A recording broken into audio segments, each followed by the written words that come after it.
It's black to play and black king is under check. Here black king have a 5 different moves or black rook can block by going into d3.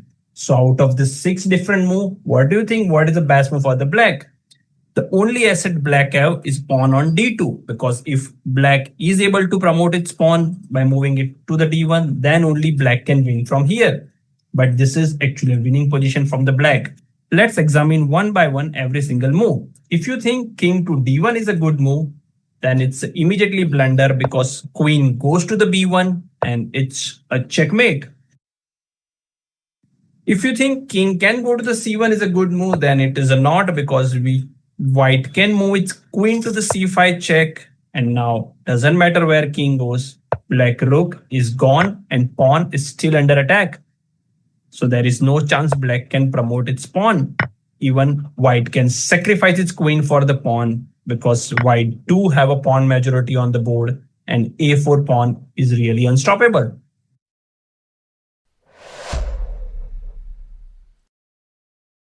King to c3. This is a little odd move, but still it's not a winning because after c5 check, it's also attack on the rook. So if black try to go away from the rook, black will lose its rook. Black can go to the d3 defending both pawn and rook, but here white can sacrifice its queen by giving check. Queen takes the rook d4 check because if king takes the queen, there is no way black can promote its pawn and a4 pawn is still unstoppable. White do have a a4, g4 and the h4 pawn. So white have a pawn majority as well and white will easily promote to new queen. How about rook to d3, blocking the check? Here, if white understands that there is a less chance of his winning, then he can end up as a draw by queen to c5 check. If black try to block it with the rook to c3, then queen to again f5 check, and this moves can be repeated and the game will end up as a draw.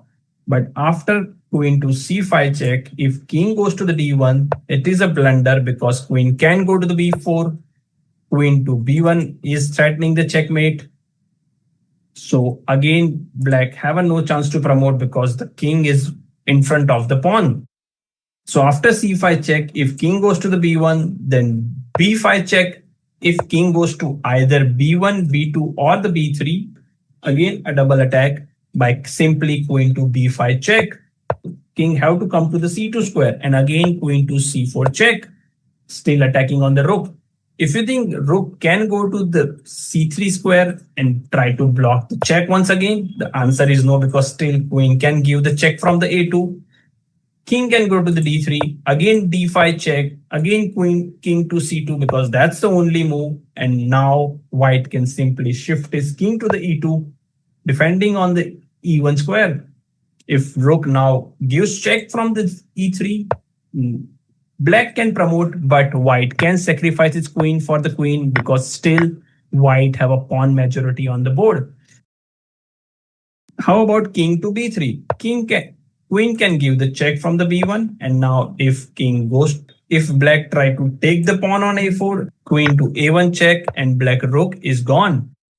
After queen to b1 check, if king goes to the c3, king to e2, both king and queen both is defending the d1 square.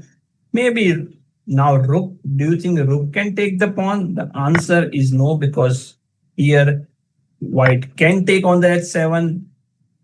Rook to a1 trying to promote, but queen can give check from the d3. Again king to b2 and now queen takes the pawn on the d2 check and there is a no scope. Black can win from here. Move is king to b2.